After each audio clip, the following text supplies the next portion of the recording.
Hey everybody, welcome back to the channel. So today we're going to go over 5 easy tips to help you get better at golf. Honest question, does golf make you feel like you're going a little bit crazy? It's kind of natural. It can be emotional when you're getting destroyed on the golf course. So the reason this is important is what I want you to do first and foremost is I want you over the next few rounds to start tracking your data. But I want you to start tracking fairways hit, greens in regulation, and your putts per round.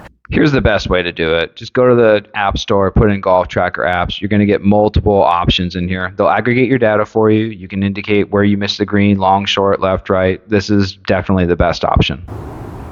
Number 2 is I want you to schedule some practice sessions. And what I mean by that is don't just go to the range and hit a bunch of golf balls. I want you to look at your data and then put on paper a schedule.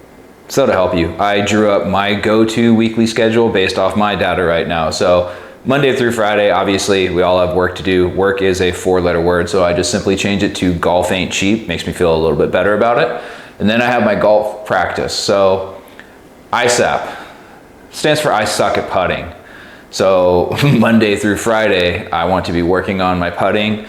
Saturday, I play some mediocre golf, PMG, and then I make YouTube videos on Sundays. And gym, got to get that in there so I can hit it further. I tend to injure myself. So after I injure myself, I have some time off from the gym, which means I can go right back to working on the fact that I suck at putting. It's kind of a revolving door at this point.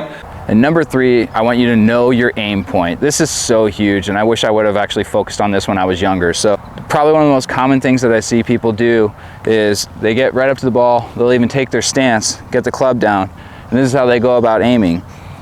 The challenge with that is I don't have a reference point to tell me if I'm aimed correctly. I'm just kind of trusting myself. And here's just a better way that you can go about making sure that you're aimed correctly, which eliminate as many variables as you can.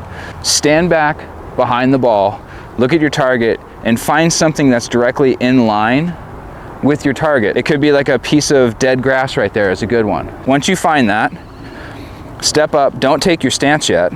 Take your club and aim your club, the grooves, directly at that target.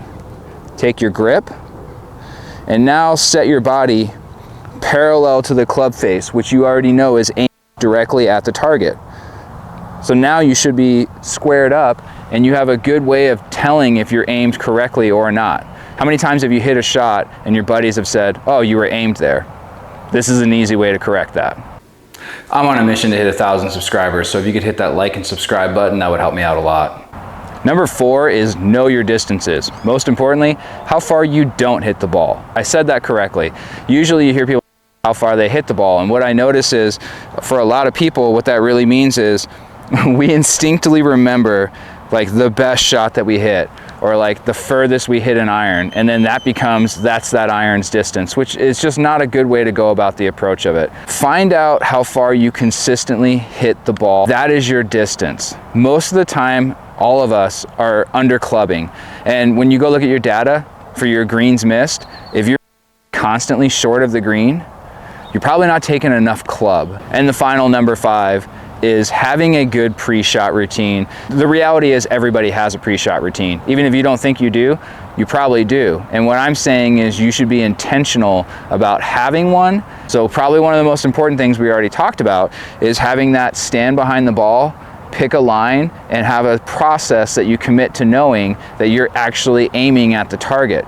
But build a pre-shot routine, and the biggest thing is you have to practice it. When you go to the range, you should be hitting shots doing your pre-shot routine. Because what I promise you will happen is if you just go to the course and then you try to incorporate a pre-shot routine, you're probably not going to hit the ball well because it's going to be foreign, it's going to feel weird. It's not how you normally go about hitting shots.